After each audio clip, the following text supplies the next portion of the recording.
Hi guys, T. Davis Cole here. Just want to share this silly little story with you about this guy who wanted to watch the World Series, but he had a business meeting that day. So he decided to, use his DVR and record the World Series and just do his best to avoid the results throughout the day. So he would avoid listening to the radio, avoid talking to people, just trying to cover his ears in crowds and everything, trying to get through the day without hearing who won the game. So he got through his meeting. Somebody would try to say, hey, let me tell you about that World Series game because I haven't watched it yet. So he covers his ears. He's like, I don't want to hear it. And just avoiding, television, the TVs in the office and things like that, just looking down, covering his ears, like, I'm going to go home. And I want to watch the World Series just like, it's happening for the first time. I don't want to know who won. All I want to do is just watch the game for myself. So he makes it through the meeting and he avoids all the television shows, all the radios, all of the gossip about the game, and he finally gets into his limo and he's headed home to watch the World Series, which he recorded on DVR. And now it's time to watch the game, grab some popcorn or whatever, and completely see it as if he's seeing it for the first time. So the limo driver says, how are you doing today, sir? And he says, oh, I'm doing fine. And so the limo driver says, this is a shame the way the Red Sox beat the Cardinals. Oh man, really? He made it through all of the hectic scheduling of the day and all of the gossip, all of the traffic, passing all of the TVs in the office, stopping people before they tried to tell him the results of the game, only to get into his limo and completely be bombarded with the, details of the World Series. So now he knows the Red Sox won the game. Kind of ruined that anticipation for him. So he gets home, he's like, okay, I'm still watching the game, even though I already know the end. So even though he already knew that the Red Sox were going to win the game, he still watched the game knowing the ending from the beginning. So what if I were to tell you that your success is the same way? Regardless of all of the missed home runs or where it seems like you fell down and you fell short of the goal or fell short of, the mat, okay, you're still destined to succeed. You see, God already knows your ending from your beginning. He already knows that you are capable of success and you're capable of succeeding. All right, guys, Teresa here, and you were destined to succeed.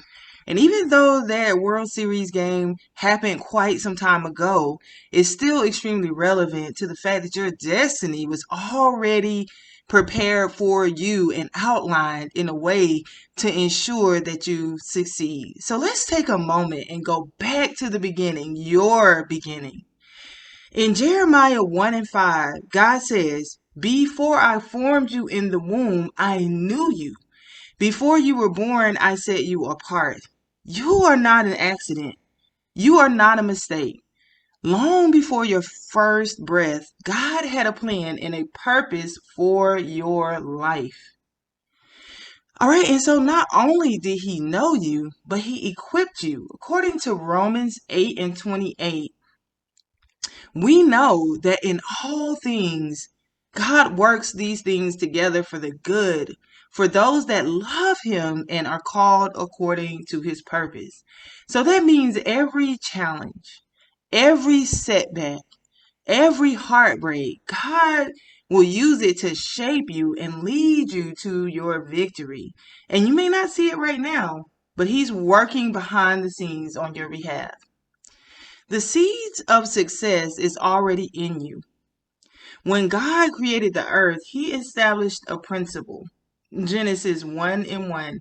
And that says, let the earth produce vegetation, seed bearing plants, and fruit trees on the earth bearing fruit with seeds in it according to their kind. And it was so.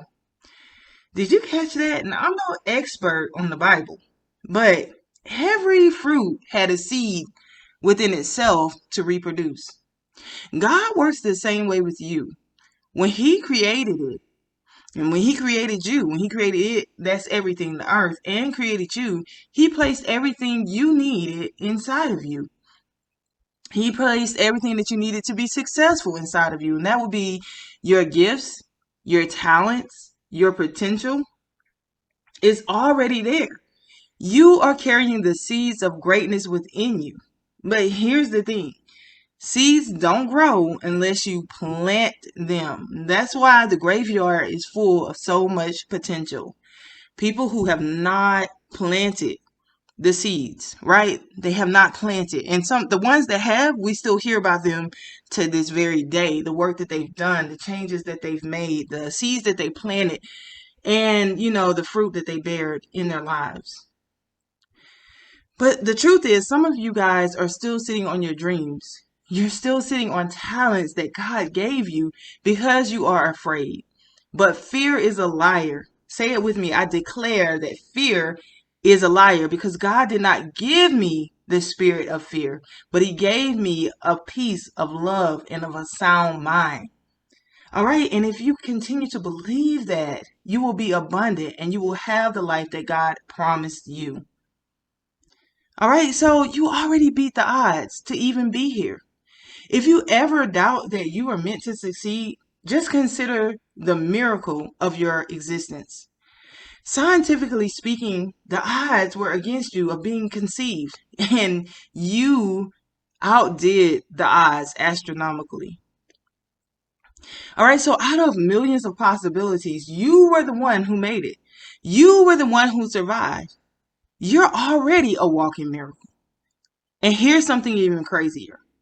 The energy stored in your body is so powerful. It's powerful enough to travel to the moon and back, right? So that means you are literally a force to be reckoned with. You were not created to live small or to live a defeated life. You were made to thrive, to overcome, to build and leave a legacy. But you must know this. Faith and action work together. So you want to put that in your notes. Faith and action work together. But here's the truth. It takes more than just knowing you were destined to succeed. You have to walk it out. James 2 and 26 says, faith without works is dead. It's not enough to just believe in your potential. You have to put it to work. You have to put in the work, right? To see it come to life, to see it manifested. Let me put it this way. If I told you that if you did X, Y, and Z, I would give you $1 million, and what I told you to do was legal and ethical and very fruitful, would you do it? Of course you would. But some of you are sitting on seeds that God has given you, and you're refusing to plant them because you don't believe. You want the harvest, right, in your life, but you don't quite have the faith or the work ethic. All right, but that's not how the kingdom operates. I remember a time when I was wanting to exit the workforce and I wanted to, work from home. And when I say work from home, it wasn't like actually working. I wanted to build a brand. I wanted to write a book at the time, and build a brand around the book. And I wanted that book to be successful. However, that book stayed on my computer day after day after day, uncompleted, right? And this was at a time when people were still going to coffee shops, people were going to Books a Million, books were really popular, people were still needing to go through, various means to have a book published. It wasn't as easy. So I am exposing my age a little bit, but it wasn't as easy as it is today to just get your hands on content knowledge. So If I had completed the book at the time and it was stirring in my spirit, it would have been a great time to publish a book and to go for being a best-selling author and to build all these things around the book. But like I said, that book sat on my computer day after day unfinished. And why was that? It was because I didn't believe. Because if I believed that if I published that book, it would be a bestseller, it would bring me millions of dollars, and it would take me into the life of the freedom that I was wanting, guess what? I would have done it. It's the same principle as if I said, if you finish the book, I'll give you $1 million. Well, guess what? If I believe that and someone showed me the check, I believe it, right? I'm going to do X, Y, and Z if it's ethical and fruitful because I want the $1 million. Right? So in the same sense, if I believe that my book was a profitable idea, that I had it in me for it to be successful, I would have done the work, right? I would have done the work because the work would have produced the harvest that I believed. All right, so if you are sitting around and you're not planting your seeds, there may be something going on inside of you about faith within yourself. Because if you truly believe that your ideas were profitable and that they could get you or launch you into the life that you wanted, you would actually do them. So you need to work on your faith, all right, so that you can put the work with the faith so that you can get the results that you want. And if you're not doing that, get with God, pray about it, because as you know, if you follow me here at Sit at Home Prophets, even though I am not a Bible scholar, I am not, a perfect person who follows everything to the T. I make so many mistakes, and I do share a lot of those mistakes with you and things that I've done and things that I needed to be delivered from. I'm going to share biblical principles because they are helpful and fruitful. And when I do follow them, I do see the results. So just know that as you are following this channel, that I will bring up biblical principles. Not to say I'm a scholar or expert, but just to share things that I know work. Okay, so yeah, so if you are struggling with putting work to what you want, then just check your faith, because it may be that you're not believing in yourself, and that is a root issue that you need to get delivered from. Okay, all right, so the parable of the talents, let's talk about that. Jesus shared a powerful story in Matthew 25:14 through 30 about three servants who were given talents. And that talent, we can just assume it was a form of money, and it was by the master. The servant who received 5 talents invested and doubled it. The servant who received 2 talents did the same. But the one who received 1 talent, he was afraid. He buried it in the ground and did nothing. When the master returned, he rewarded the servants who multiplied their talents. But to the one who buried his talent, he said, "You wicked, lazy servant," and took away what he had. So don't fear and bury your gifts. Don't sit on your potential because you're afraid to fail. And I'm going to tell you, if you are afraid to fail, this is the time to step out. Why? Because there's so much going on in the world, so much change, so many people being fired and laid off, all this different stuff. We just got out of a whole situation with a health crisis and all these changes. So if you were scared to step out, do it now, because everything's going on anyway. So it doesn't even matter. Go ahead and step out. All right. So God has called you to increase. God has called you to multiply, to walk boldly in your purpose that you were created for. You were created to make an impact. Say it with me. I was created to make an impact. One more time. I was created to make an impact. All right. So remember that. So here are some ways to help you walk into your destiny and to go ahead and walk into the fact that you're destined to succeed. All right, so one of the things that you want to do is recognize that your seeds are inside of you. I want you to go back to Genesis and read the creation story, because you are a creator. Okay, you are a creator, and you already have the seeds of greatness within you. Take time to identify your gifts and your passions. What do you love to do? What comes naturally to you? All right, those things aren't random, but they are clues to your purpose. And if you have children, go ahead and set them up, right, to be able to walk out their destiny, because you need to pay attention to the things that they are good at, the things that they love.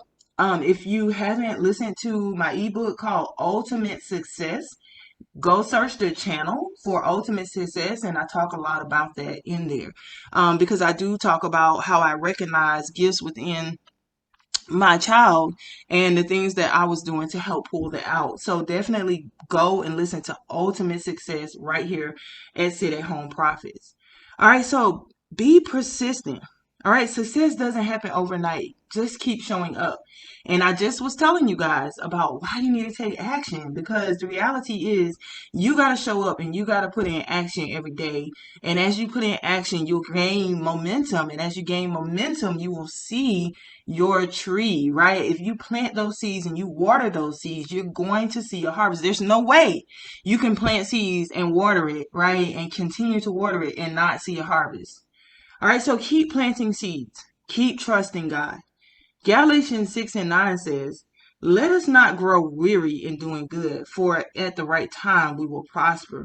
We will reap a harvest. So if you do not give up, right, you're going to see your destiny. You're going to see purpose fulfilled. You're going to see the fruit from your seeds that you're sowing, okay? So listen, family, you are destined to succeed. You are not defined by your past mistakes or even your current situations or circumstances. God knew you before you were born. He put the seeds of greatness inside of you. And if you combine faith with action, there's no limit to what He can do through you. So don't settle. Don't you shrink back.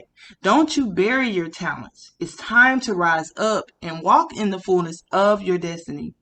The score has already been settled. Just like the story I shared earlier, you win. In this message, I spoke to you and I told you to be sure that you believe that you're destined to succeed and to put the work with that faith, okay? And then you will see the fruit, right, of the seeds that you planted.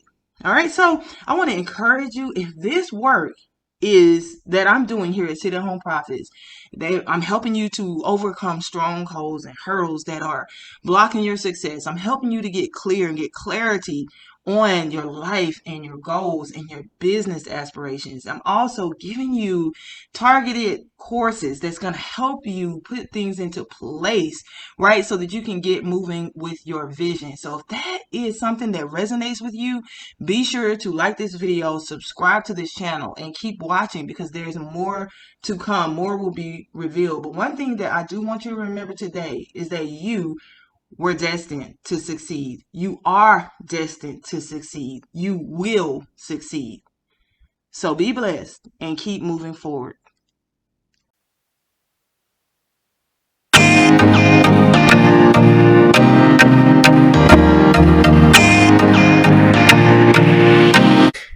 If you want to change your life, you have to speak directly to that victim inside of you and tell that victim to get out of there. And say, that's not me. That will never be me. I'm not a victim. I'm a powerful human being who has opportunities, who has tools, who has the ability to change my story.